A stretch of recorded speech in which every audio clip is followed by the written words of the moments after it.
estuvimos ayer con sus muchachos. Pues tuvimos ahí un muy buen tiempo, gracias a Dios. Y quiero comentarles esto, ¿no? Cuando el pastor Saúl me invitó, me dice, el sábado para que estés con los jóvenes, ¿no? Le des a los jóvenes y el domingo les des a los papás, ¿sí? Entonces, pues aquí vamos a pimponear, ¿va?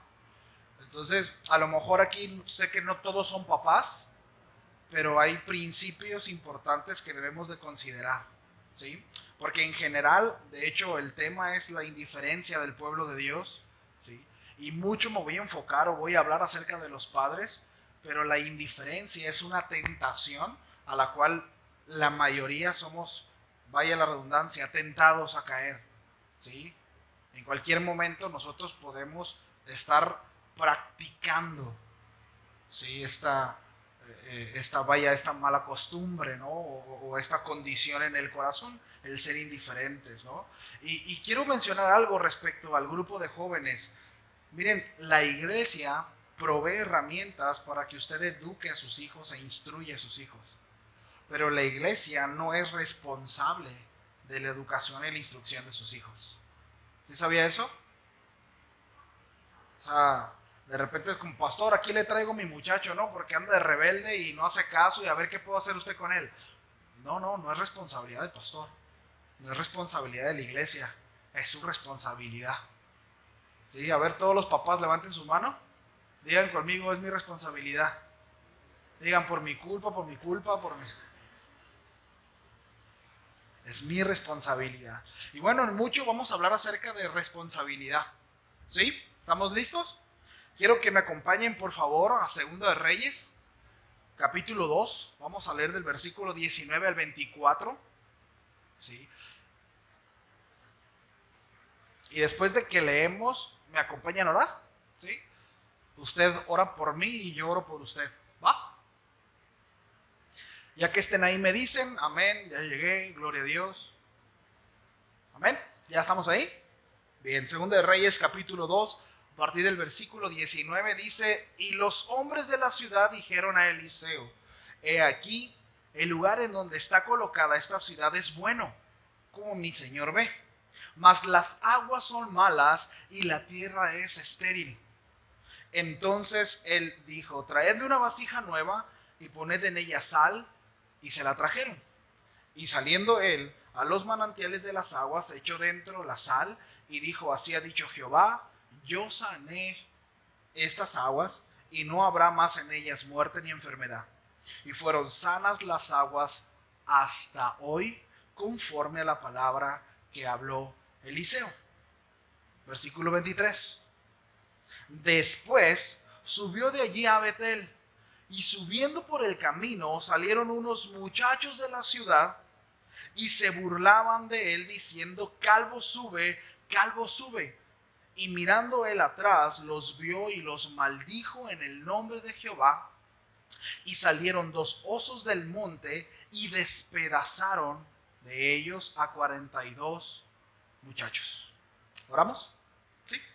Señor, muchas gracias por este tiempo, gracias por la oportunidad que nos das, la oportunidad que nos das, nos brindas de poder ser expuestos a tu palabra, por la libertad que tenemos de poder reunirnos, Señor, poder exaltarte, Señor, poder exaltar tu nombre, el poder abrir las escrituras y exponernos a ellas. De verdad, muchísimas gracias.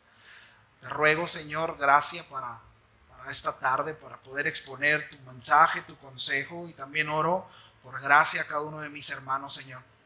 Que haya en nuestro corazón la respuesta, Señor, que tú estás demandando a cada uno. Todo esto te lo pedimos en el nombre de Jesús. Amén y amén. Por cierto, el jarabito este que me dieron está bien rico, ¿eh? ¿Cómo se llama? Está muy rico, gracias. Bien, aquí nosotros vemos dos historias, ¿no? Seguidas, totalmente diferentes, ¿sí? En la primera historia vemos a los hombres de la ciudad que salieron al encuentro del profeta. ¿Sí? Ahora, si nosotros leemos unos versículos antes, si nosotros vemos el contexto, nos vamos a dar cuenta que aquí está hablando de la ciudad de Jericó. ¿Sí? Y dice que los hombres de la ciudad de Jericó salieron al encuentro con el profeta. Pregunta, ¿a qué salieron estos hombres? Bueno, según el relato bíblico, estos hombres salieron al encuentro del profeta a pedirle ayuda porque su ciudad tenía 3 problemas que nosotros podemos ver en la narrativa bíblica: enfermedad, esterilidad y muerte. ¿Sí? Entonces, los historiadores dicen que el problema eran las aguas. Los manantiales estaban contaminados y precisamente esto era lo que provocaba esta esterilidad, esta enfermedad y esta muerte. Es decir, cuando los animales tomaban aguas de estas aguas, ¿sí? Tomaban agua de estas aguas, bebían de estas aguas, bueno, les sucedían una de estas 3 cosas. ¿Sí? Cuando regaban la tierra para los sembradillos, de igual manera, ¿no? Pasaba esto, o si sus mujeres o sus hijas bebían de estas aguas, sucedían este tipo de cosas. Se enfermaban, quedaban estériles, morían. ¿Sí? Ahora, es de resaltar la actitud de los hombres de Jericó.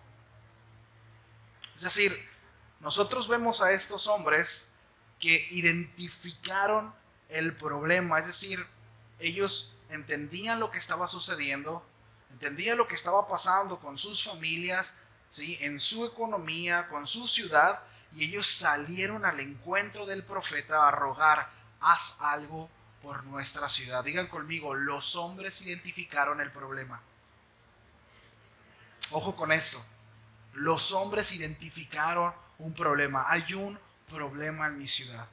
¿Sí? Hay un problema con mi familia, hay un problema en mi economía. ¿Sí?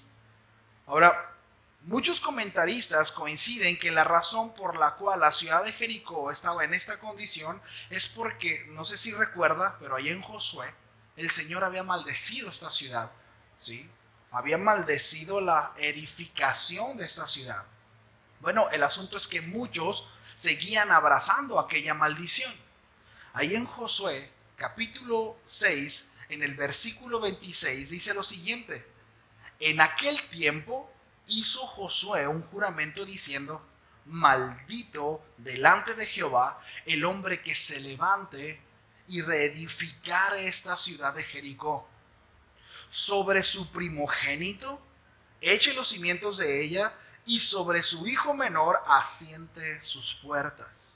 Ahora, es importante mencionar que esta maldición no salió de los labios de Josué precisamente, sino que nace de la misma palabra de Dios. Bueno, ¿cómo podemos ver eso? Bueno, en Primera de Reyes, en el capítulo 16, en el versículo 34, un hombre edificó la ciudad de Jericó. Y dice así: en su tiempo, y él de Betel reedificó a Jericó a precio de la vida de Abiram, su primogénito, echó el cimiento, y a precio de la vida de Segub, su hijo menor, puso sus puertas, y dice, conforme a la palabra que Jehová había hablado por Josué, hijo de Nun. ¿Sí? Es decir, aquí podemos ver que Dios mismo había maldecido la edificación de esta ciudad.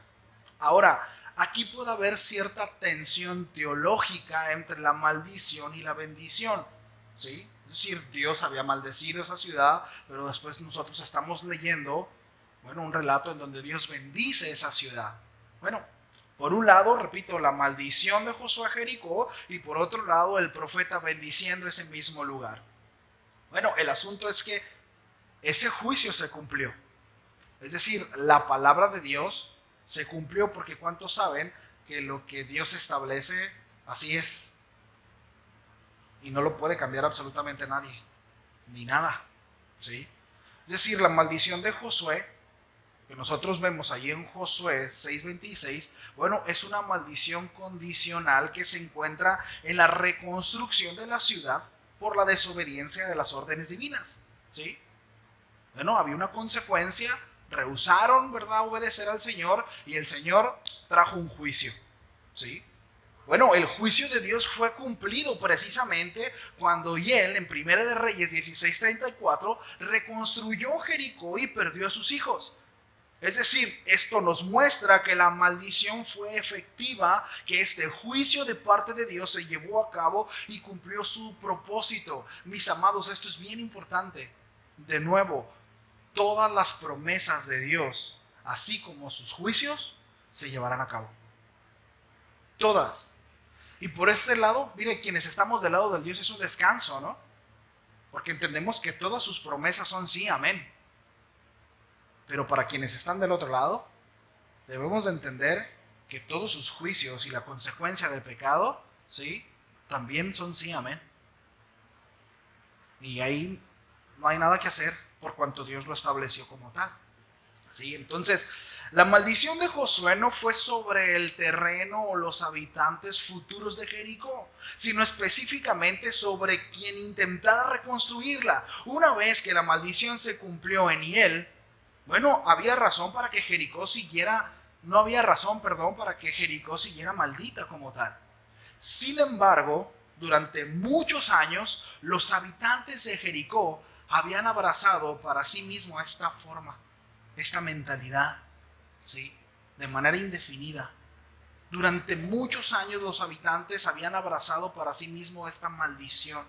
Y esto nos habla de lo relevante que es vivir creyendo estar maldito. ¿Sí? Todo lo que haces y vives se verá afectado por tu manera negativa de pensar. Y aquí no estamos hablando de piensa positivo, ni de... No, no, no, no. La realidad es que la escritura es clara en ese sentido. Tal es el pensamiento del hombre, tal es él. ¿Sí? Cuando nosotros vemos, Dios siempre trata a su pueblo y lo trata desde dentro hacia afuera.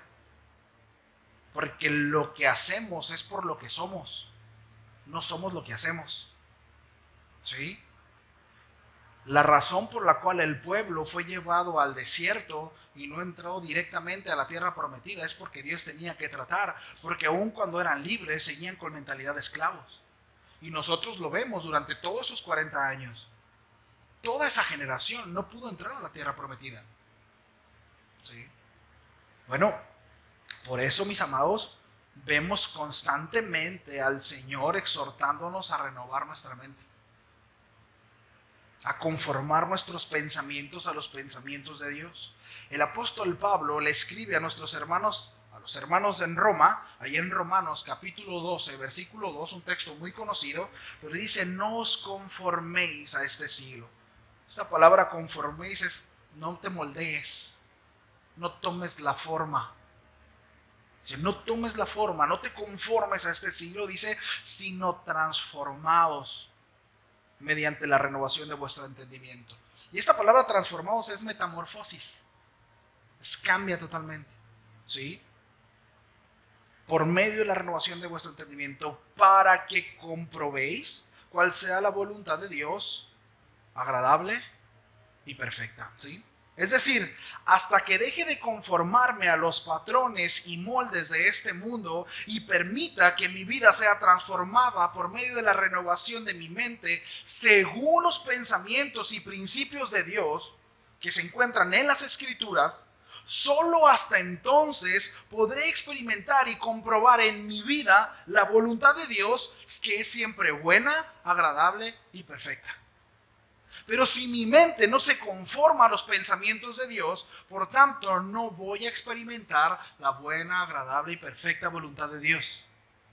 ¿Sí nos damos cuenta? ¿Sí?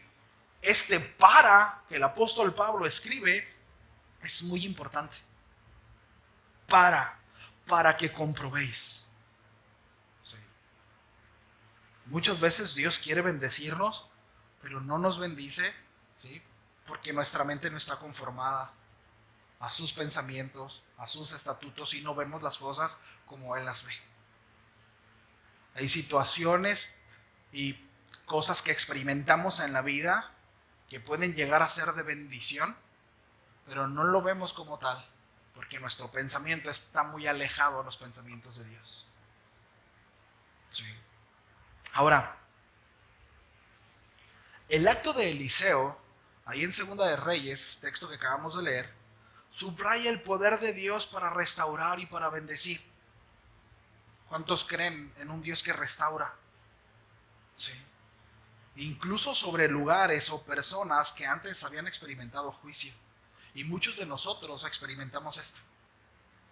Sí. Dios tiene la soberanía de imponer un juicio, ¿cierto? Porque es justo.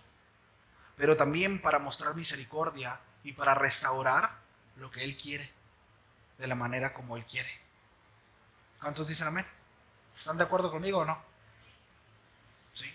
Bueno, Eliseo como profeta actúa como mediador para traer sanidad a este lugar. Y esto apunta a la misericordia de Dios que corresponde a la necesidad del pueblo y transforma una situación de maldición en una bendición. ¿Sí? Ahora, quiero que observemos lo siguiente, mis amados, porque aquí es donde, de aquí quiero extraer la enseñanza, y es la actitud en el corazón de los hombres de la ciudad de Jericó. Sí. Miren, el comentario histórico de Durkheim dice, el clamor de estos hombres hizo que Dios obrara a su favor cuando aparentemente no estaba en los planes de Dios. Sí. Es decir, ellos bien pudieron conformarse y decir, bueno, pues este lugar es maldito por Dios. ¿Y qué podemos hacer con eso? Ni modo. Pero no fue así. No fue así. Observemos, mis amados, estos hombres, no solo identificaron un problema, sino que su preocupación los llevó a ocuparse del problema. Di conmigo, debo de ocuparme de mis problemas. ¿Sí? Es decir, fue una actitud activa. A diferencia de Elí, por ejemplo. ¿Recuerdan Elí? El sacerdote Elí identificó un problema, fue exhortado, fue confrontado, fue amonestado, pero su actitud de cara a esa situación fue pasiva. Es decir, no hizo nada. No hizo nada. No así con los hombres de Jericó. Ellos abordaron al profeta. Ahora, recuerden algo, mis amados. Los profetas eran quienes traían la palabra de Dios. Era la manera en cómo los hombres podían comunicarse con el Señor. En ellos reposaba el Espíritu del Señor. Y esto tipificaba que ellos fueron al encuentro con Dios. ¿Sí nos damos cuenta? ¿Sí? Y el profeta les da indicaciones que hacer. En el versículo 20 leemos. Dice, entonces él les dijo, traedme una vasija nueva y poned en ella sal, y se la trajeron. Es decir, fueron instruidos, y no solo eso, mis amados, sino que ellos obedecieron. Uno de los mayores problemas es, Señor, quiero escuchar tu voz, dime qué hacer, y cuando Dios nos dice, no obedecemos. ¿Para qué quieres escuchar la voz de Dios? Sí. Estos hombres de Jericó no solo identificaron el problema, sino fueron ante Dios, recibieron instrucción de parte de Dios y obedecieron. Y obedecieron. La consecuencia de esto, ¿cuál fue? Bendición, sanidad. ¿Sí? Y fueron sanas las aguas hasta hoy, dice la Escritura, conforme a la palabra que habló el profeta. ¿Sí? No basta con identificar el problema, mis amados. No basta con llevarla delante de Dios. Incluso no acaba recibiendo la instrucción de Dios, sino debemos de obedecerla. No basta con reconocer, no, mis hijos son tremendos. No basta con llevarlos al Señor, sino es recibir la instrucción y obedecer al Señor. Papás, el tiempo no soluciona nada. Si no estamos instruyendo, el tiempo no se va a encargar de instruir a nuestros hijos. ¿Sí? Tenemos que atender. Tenemos que atender hoy, ahora, no mañana, no después. Hoy. ¿Sí? Entonces, la obediencia hace ver nuestra fe, evidencia nuestra fe y nuestra pronta atención hacia su palabra. ¿Sí? Ahora, después la historia da un giro, ¿no? Es decir, después de que leemos esta historia, la cual podríamos calificar como muy buena, llena de enseñanza y de virtud, bueno, viene una muy triste, ¿no? Pero la verdad es que no con menos enseñanza que la otra, en la cual también podemos encontrar esperanza y en la enseñanza que nos brinda. Dice que después de esto subió a una ciudad llamada Betel, que significa casa de Dios. Miren, Jericó y Betel estaban situadas aproximadamente entre 29 y 32 kilómetros de distancia. Nada más que Jericó se encontraba cerca del Valle del Jordán, una región baja, mientras que Betel estaba ubicada en una zona alta, en una zona montañosa. Bueno, Betel era una ciudad que fue formada en el contexto de un encuentro con Dios. A diferencia de Jericó, que fue edificada en maldición, Betel no. ¿Sí? El hombre que le puso el nombre a esta ciudad fue Jacob, ¿recuerdan? ¿Sí? Jacob se queda dormido en este lugar y tiene un sueño, una visión espiritual, donde él ve una escalera de la tierra al cielo, del cielo a la tierra, y ángeles subían y bajaban en esa escalera, ¿verdad? Entonces, según la narrativa bíblica, dice que él ve al Señor y Dios habla con él, y cuando él se despierta dice: yo no sabía que aquí era casa de Dios. Y así es como inicia Betel. ¿Sí? Ahora, dice el versículo 23 de nuestro texto base: después de pasar con los varones de Jericó, ¿sí? Dice, después subió de allí a Betel, y subiendo por el camino salieron, ¿qué? Aquí encontramos un cambio, ¿no? En esta historia, una diferencia importante.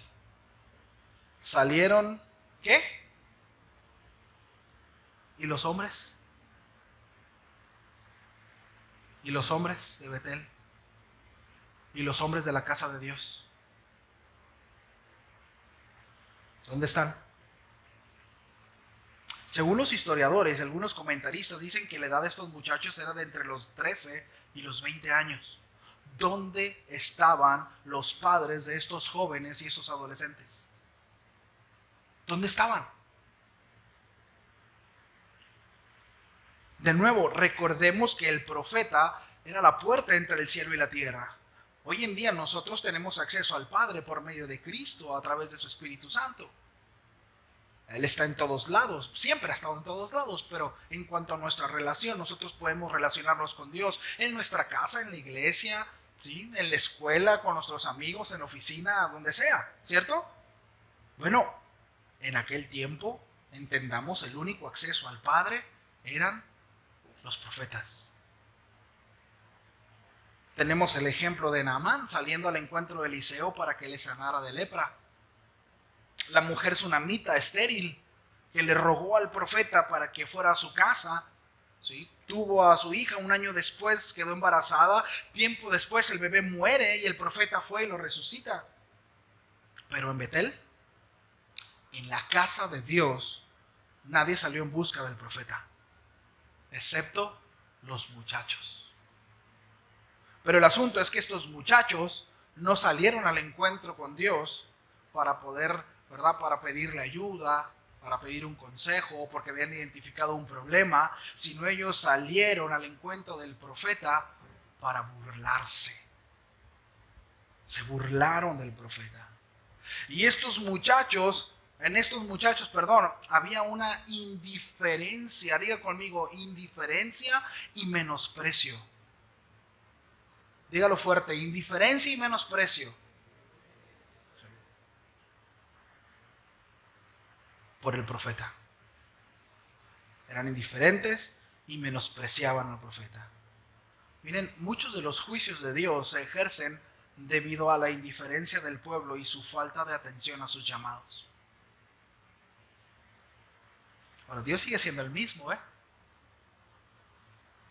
Ahora, la intención de la enseñanza no es asustarlos, sino es exhortarles y animarles. ¿Sí? Y de alguna manera, a la luz de las Escrituras, pues conocer quién es Dios, porque Dios sigue siendo el mismo. ¿Sí?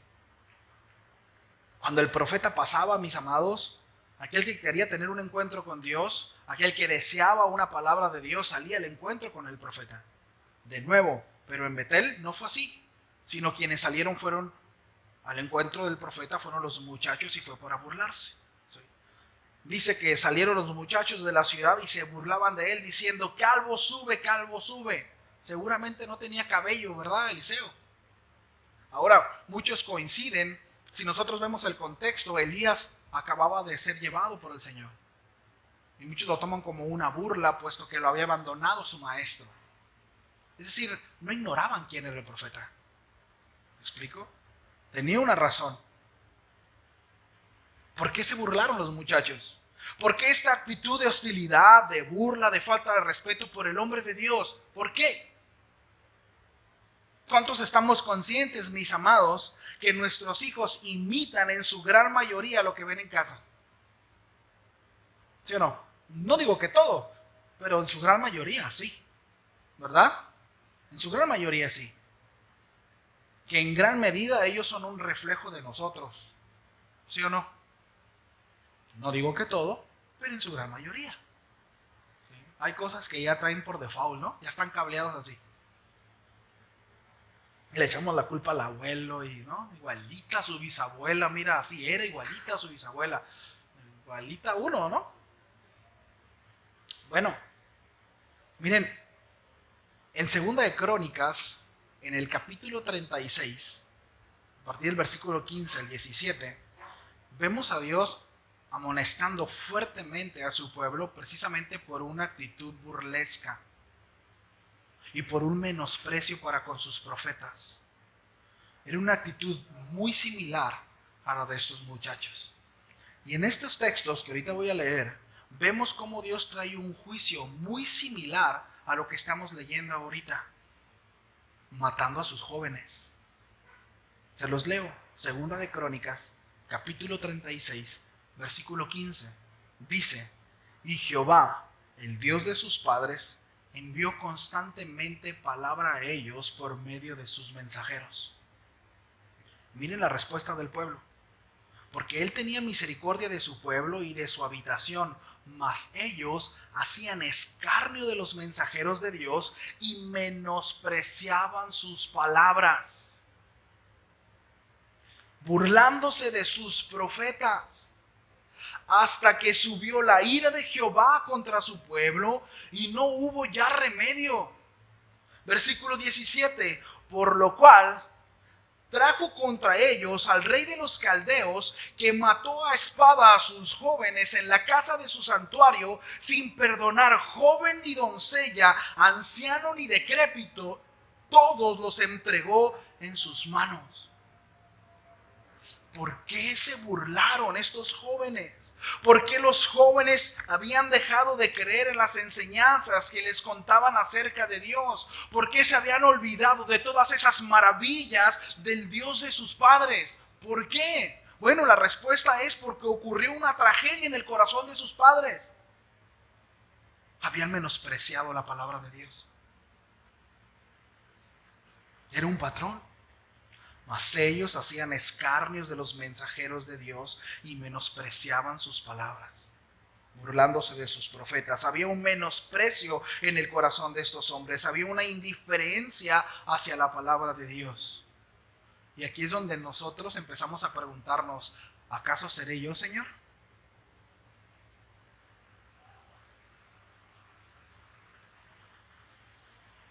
¿Qué ven nuestros hijos en casa? Miren, si ven un menosprecio y una indiferencia hacia las cosas de Dios, no esperes más que eso en ellos. A mí me llama la atención porque de repente eso le pasa a los hermanos en La Paz. Pero a veces los hermanos en La Paz quieren que sus hijos en el tiempo de alabanza y los quieren ver con las manos levantadas, con una mano así en el corazón y la otra acá, ¿verdad? Y llorando y entregados, pero ellos se la pasan, iba a decir comiendo moscas, pero mejor no. Porque está grabado, van a escuchar.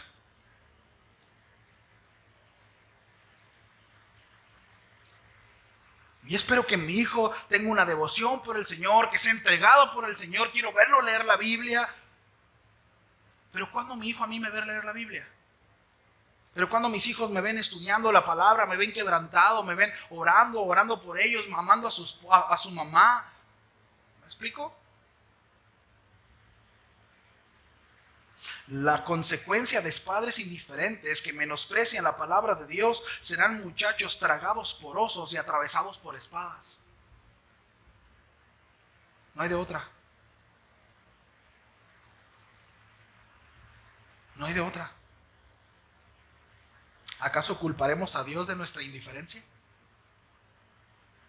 ¿Culparemos a Dios por nuestra pasividad? ¿De nuestra falta de respuesta? ¿Acaso es la soberanía de Dios la que me lleva a decir, bueno, si Dios quiere voy, si no, pues ya no estuvo del Señor? Acabo que Él pone el querer como el hacer por su buena voluntad. Yo creo que Él no quiso porque no me la puso. Porque somos buenos, ¿no? Para barajearlas. ¿Quién es responsable, mis amados, de nuestra pasividad?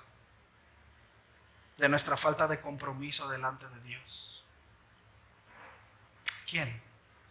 Diga conmigo, yo soy responsable. Por mi culpa. Yo soy responsable. Yo soy responsable. ¿Quién es responsable de mi nula presencia como sacerdote en mi hogar, como cabeza de mi casa, de mi puntual ministración a mi esposa y a mis hijos? ¿Quién? ¿Quién es la responsable? ¿Quién es la responsable de no atender con diligencia a casa, haciendo de ella un hogar y no un campo de batalla? ¿Quién?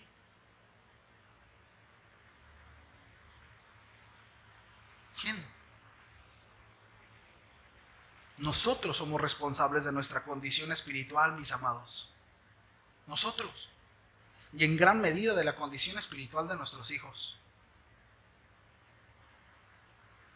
Yo he platicado con 2, 3 jóvenes que dicen, pastor, yo no quiero casarme. Yo no quiero tener hijos. Y sí saben por qué, ¿no? Porque han sufrido el matrimonio de sus papás. Dicen, yo no quiero tener hijos para que vengan y sufran lo que yo he vivido. No les estoy hablando de jóvenes del mundo.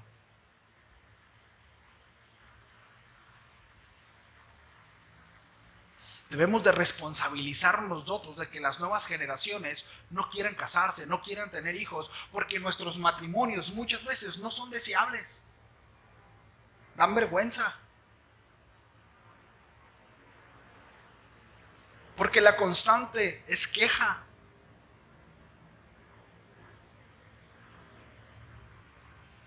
¿Quién es responsable de eso, familia?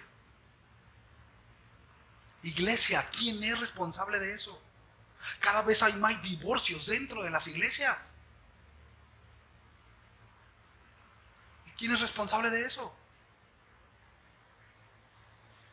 ¿Seguiremos responsabilizando a las falsas doctrinas? ¿Es que no sabía? ¿Es que no me enseñaron bien? ¿Cuánto tiempo tenemos recibiendo palabra de Dios? Y teniendo clara, por ejemplo, lo que es el matrimonio y la instrucción a nuestros hijos. El dar respuesta al Señor en obediencia a su palabra, el buscar su palabra.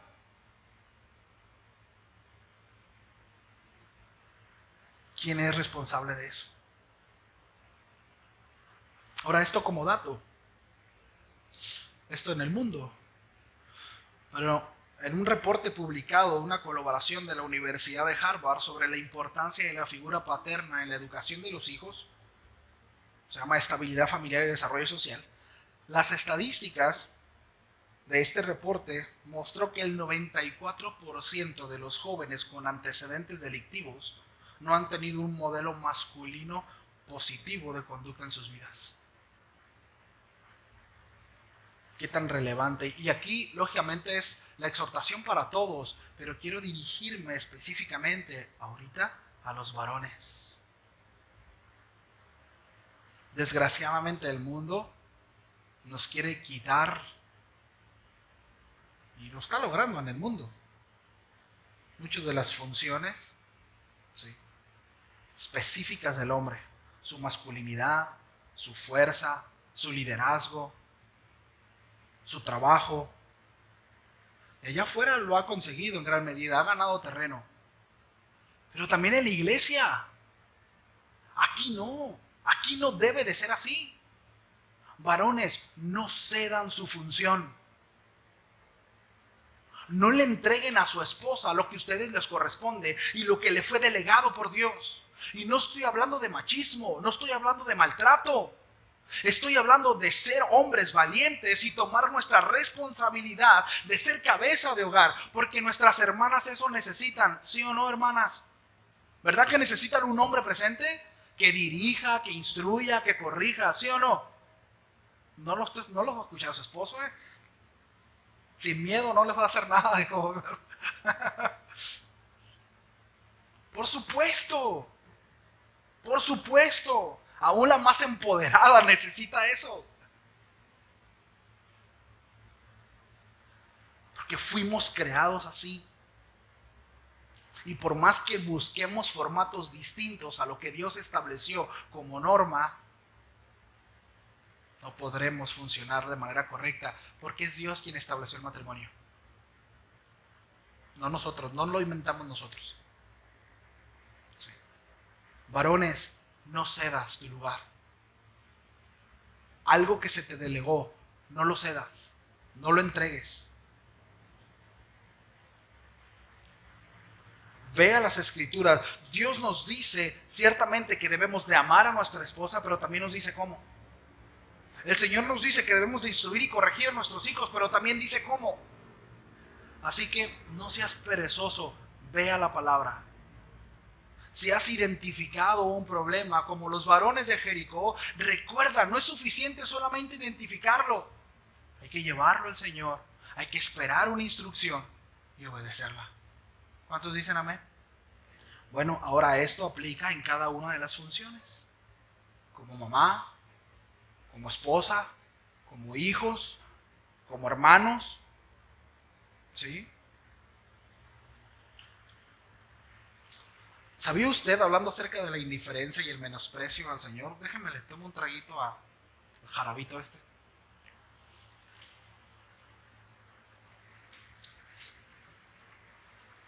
¿Sabía usted que hay todo un libro en la Biblia que habla acerca del pecado del menosprecio? Es el libro de Malaquías. Todo un libro haciendo referencia de que el pueblo de Dios había menospreciado a Dios mismo. Habla de que menospreciaron su nombre, menosprecian su mesa, habla de la comunión, menosprecian su palabra. ¿No? En este libro de Malaquías vamos a encontrar la palabra menosprecio 7 veces. Es un libro cortito, pero 7 veces. De una manera muy puntual, el Señor exhorta al pueblo, le dice, ustedes me han menospreciado. Sí. Y voy a leer solamente la primera parte, en cómo entra en el versículo 2 del primer capítulo del libro de Malaquías. Dice, yo os he amado, dice Jehová, y dijiste, ¿en qué nos amaste? ¿No era Esaú hermano de Jacob? Dice Jehová, y amé a Jacob, y a Esaú aborrecí. Hasta ahí lo dejo. Pero es interesante por qué empieza este libro que habla acerca del menosprecio, hablando de Esaú. ¿Por qué creen? Un pastor por ahí decía, Esaú es el campeón del menosprecio. Si hay una referencia, si hay alguien que menospreció lo que Dios le había dado, ese fue Esaú. Algo que le correspondía por heredad, pero Esaú lo tuvo en poco y lo cambió por un momento, por un instante. Sí. ¿Cuántas veces nosotros no hemos descuidado nuestra heredad? Y aquí hablo de nuestros hijos, por una simple sopa. Papá, mamá, ¿cuántas veces no hemos menospreciado y hemos tenido en poco nuestra heredad? Herencia de Jehová son los hijos.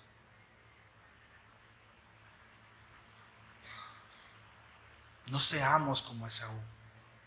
No seamos como los hombres de Betel. No, no. Es un llamado a la reflexión. Es un llamado a atender el consejo de Dios. Ahora, todos tarde o temprano nos puede llegar el desánimo. Y este desánimo nos puede llevar a la apatía. Y esa apatía nos puede llevar a un menosprecio. Ninguno está exento. Ni los pastores lo estamos. Ahorita mencionaba a Saúl, ¿no? Y decía, muchas veces no tenemos ganas de venir. Me recordó aquel hombre en la mañana que su esposa lo levantaba y le decía, amor, levántate, tenemos que ir a la iglesia. Y decía, no, no quiero ir a la iglesia. Le dice, levántate, tenemos que ir a la iglesia. No, ya es tarde, no, no quiero ir a la iglesia. Pero ¿por qué no se quiere? No, me caen gordos los hermanos de la iglesia. Pero tienes que ir. No, pero es que me cae gordo y luego todo. Tienes que ir, levántate. Dice, ¿por qué tengo que ir? Porque eres el pastor de la iglesia. Dice, levántate. No, a veces como pastores tenemos nuestros problemas, ¿no? Nuestros asuntos, igual que todos. Me gusta verlo así, ¿no? Pero muchas veces nosotros cuando obedecemos por encima de lo que sentimos o podemos estar experimentando y obedecemos al Señor, experimentamos las mieles de la obediencia. ¿Cuántos saben de lo que hablo? Decir, no lo quiero hacer, Señor, pero lo voy a hacer porque sé que tengo que hacerlo, y cuando obedezco me veo bendecido y digo, Señor, gracias. Gracias, Señor. No, yo hablo con mis hijos y siempre les pongo este panorama, ¿no? Recuerdan a Caín y Abel, ¿no? Cuando Dios le dice a Caín, ¿por qué ha decaído tu semblante? Si bien hicieres, ¿acaso no serás recompensado? Si hacemos las cosas bien, nos va a ir bien, ¿no? O sea, si nuestros hijos se portan bien, ¿verdad que les va bien? Serán recompensados, ¿no? O sea, si bien hicieres, ¿acaso no serás recompensado? Dice, pero el pecado está a la puerta, ¿no? Fue el caso de Caín, persistió y bueno, conocemos la historia. Todos en algún momento podemos experimentar desánimo y pasar por un momento de dificultad. El asunto no es caer en un momento de desánimo y quizás menospreciar lo que Dios nos está dando y no tener claro muchas cosas en ese momento. El asunto no es pecado como tal desanimarse o pasar por un bache, el asunto es cómo resolvemos eso. Y no podemos estar en ese bache durante 5 años. El pastor dijo que pues, es normal, todos pasamos por ahí. Si tienes 63 años así, ¿no? Tienes 15 años así, en ese bache. Pues ya no es un bache, es la constante. Todos tenemos malos ratos. Pero ¿cómo enfrentamos eso? ¿Cómo lo enfrentamos?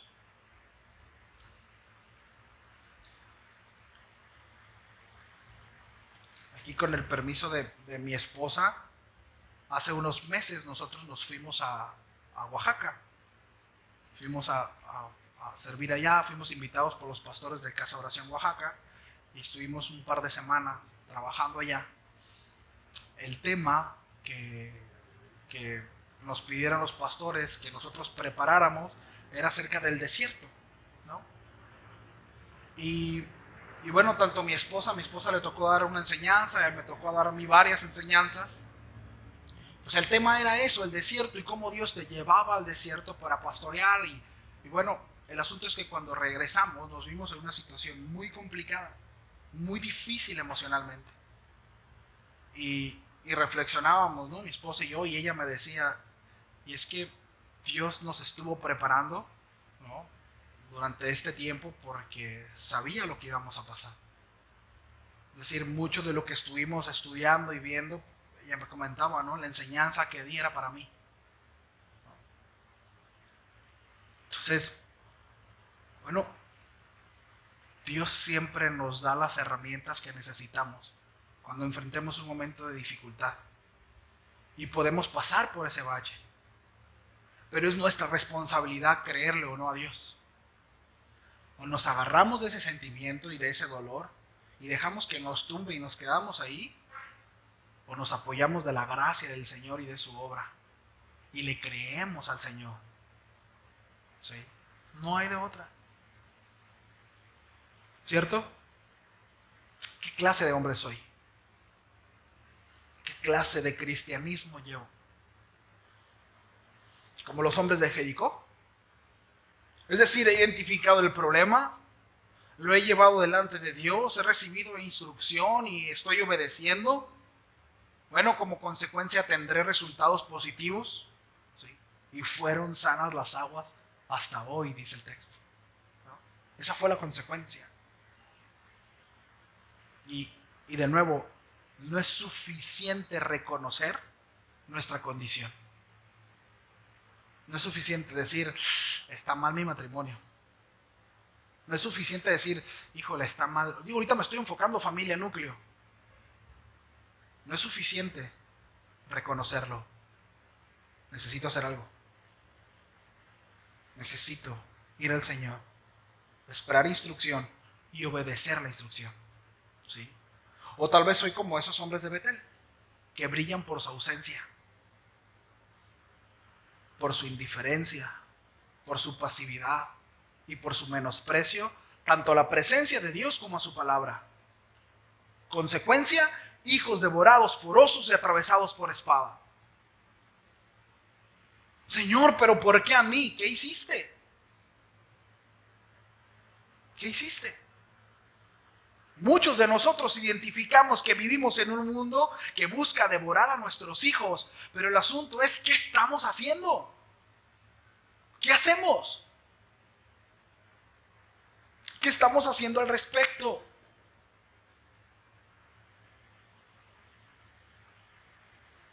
No podemos creernos intocables. Miren, uno de los peores errores es decir, a mí no me va a pasar. Ayer en la noche platicábamos, ¿no?, con los pastores en su casa de la situación que está en el mundo, ¿no? Y de repente antes decíamos, bueno, un día veremos tales cosas. Uy, lo que se ve en Estados Unidos, lo que se ve en primer mundo. No, ya lo tenemos dentro de las iglesias, ya lo tenemos dentro de los jóvenes. Ya están ahí. Yo, me han invitado, me invitan seguido a reuniones de jóvenes de diferentes iglesias en La Paz. Y mi esposa es testigo, no estoy inventando nada, pero se han acercado jóvenes que han nacido en iglesia, que sirven en las iglesias y están sumergidos en pornografía. Al punto de decir, pastor, no puedo dejarla, no sé. Y no cualquier tipo de pornografía. Y son hijos de servidores. Y ellos mismos sirviendo. Jóvenes que dicen, mi papá consume pornografía. Yo lo he visto, yo lo escucho. Y está dentro de la iglesia. Y es activo en la iglesia.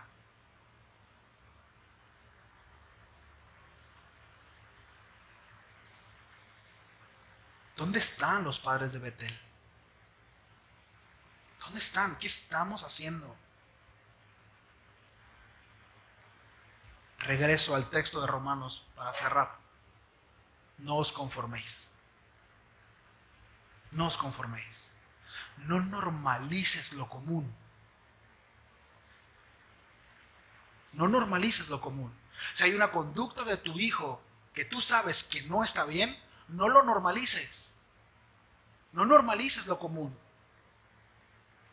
No normalices actitudes tuyas que, bueno, es que todo el tiempo ha sido así, ¿no? Es que así soy yo. Bueno, pues no seas así. Es que así hablo como enojada. Bueno, pues no hables así. Respeta a tu esposo. ¿Me explico? Pero normalizamos ciertas actitudes. Miren, mis amados, lo bueno es bueno y lo malo es malo. Siempre. Y la norma la establece el Señor. Y recordemos, lo común no es lo normal. Es que ahorita es normal que dos muchachitas tengan una relación de pareja. No, no es normal. Es común, pero no es la norma. No es lo que Dios estableció como norma. Si ellos quieren normalizarlo, es su asunto, no en la iglesia. ¿sí? No en la iglesia. Entonces, no nos conformemos. Siempre la iglesia es golpeada por las ideologías del mundo. Bueno, no somos la excepción. Debemos de identificarlas y resistirnos.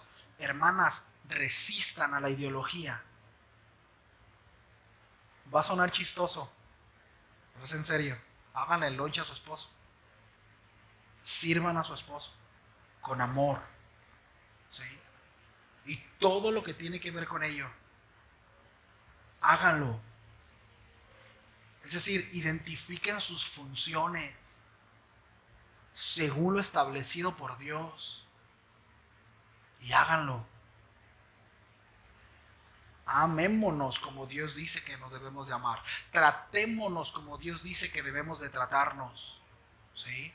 No, pastor, es que a mí mi abuelito me enseñó que ni todo el dinero ni todo el amor a las mujeres. Bueno, pues tu abuelito estaba mal. El Señor dice que debemos de amar a nuestra esposa como Cristo amó a la iglesia y se dio a sí mismo por ella para presentarse una iglesia santa. Entonces no vamos a tratar a nuestra esposa como mi abuelito o como el papá o como el compadre, ¿verdad que no? Como Dios dice. Como Dios dice. Entonces, ¿cuántos quieren comprobar esta buena voluntad de Dios? Que es agradable y perfecta. Bueno, necesitamos conformar nuestros pensamientos a Dios. Sí. Y bueno, hay veces que no voy a querer, pero lo voy a hacer. No voy a menospreciar su consejo. No voy a tenerlo en poco. No voy a comprometer mi heredad, sino lo voy a hacer. ¿Sí? No solo identifico el problema, vamos a Dios, recibo instrucción y obedezco. ¿Sí? ¿Estamos aquí? ¿Cuántos dicen, sí, Señor? Bueno, pues vamos a orar. ¿Sí? Si gusta ponerse en pie.